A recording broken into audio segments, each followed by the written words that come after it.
ఖమ్మం పత్తి మార్కెట్లో అగ్ని ప్రమాదం జరిగింది. మార్కెట్ యార్డ్లో పత్తి బస్తాలు తగలబడిపోతున్నాయి. 400కు పైగా బస్తాలు మంటల్లో కాలిపోయినట్టుగా తెలుస్తోంది. ఖరీదు చేసినటువంటి పత్తి మంటల్లో కాలిపోవడంతో వ్యాపారులు బోర్మంటున్నారు. మంటలను ఆర్పేందుకు ఫైర్ సిబ్బంది ప్రయత్నిస్తున్నారు.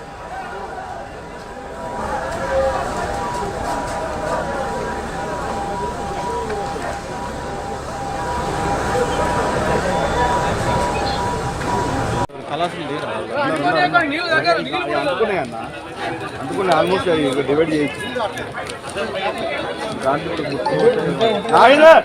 దాన్ని ముట్టుకోమాక ఇచ్చాడు ఆ బస్తాలు పైకి అయిపోయాడు. ఖమ్మం పత్తి మార్కెట్ లో జరిగినటువంటి అగ్ని ప్రమాదం ఇది. మార్కెట్ యార్డ్ లో పత్తి బస్తాలు తగలబడుతూ ఉన్నాయి. 400కు పైగా బస్తాలు మంటల్లో కాలిపోయినట్టుగా చెబుతున్నారు. ఖరీదు చేసినటువంటి పత్తంతా కూడా మంటల్లో కాలిపోవడంతో అక్కడ ఉన్నటువంటి వ్యాపారులు బోర్మంటున్నారు. మంటలను ఆర్పేందుకు ఫైర్ సిబ్బంది ప్రస్తుతం ప్రయత్నిస్తున్నారు.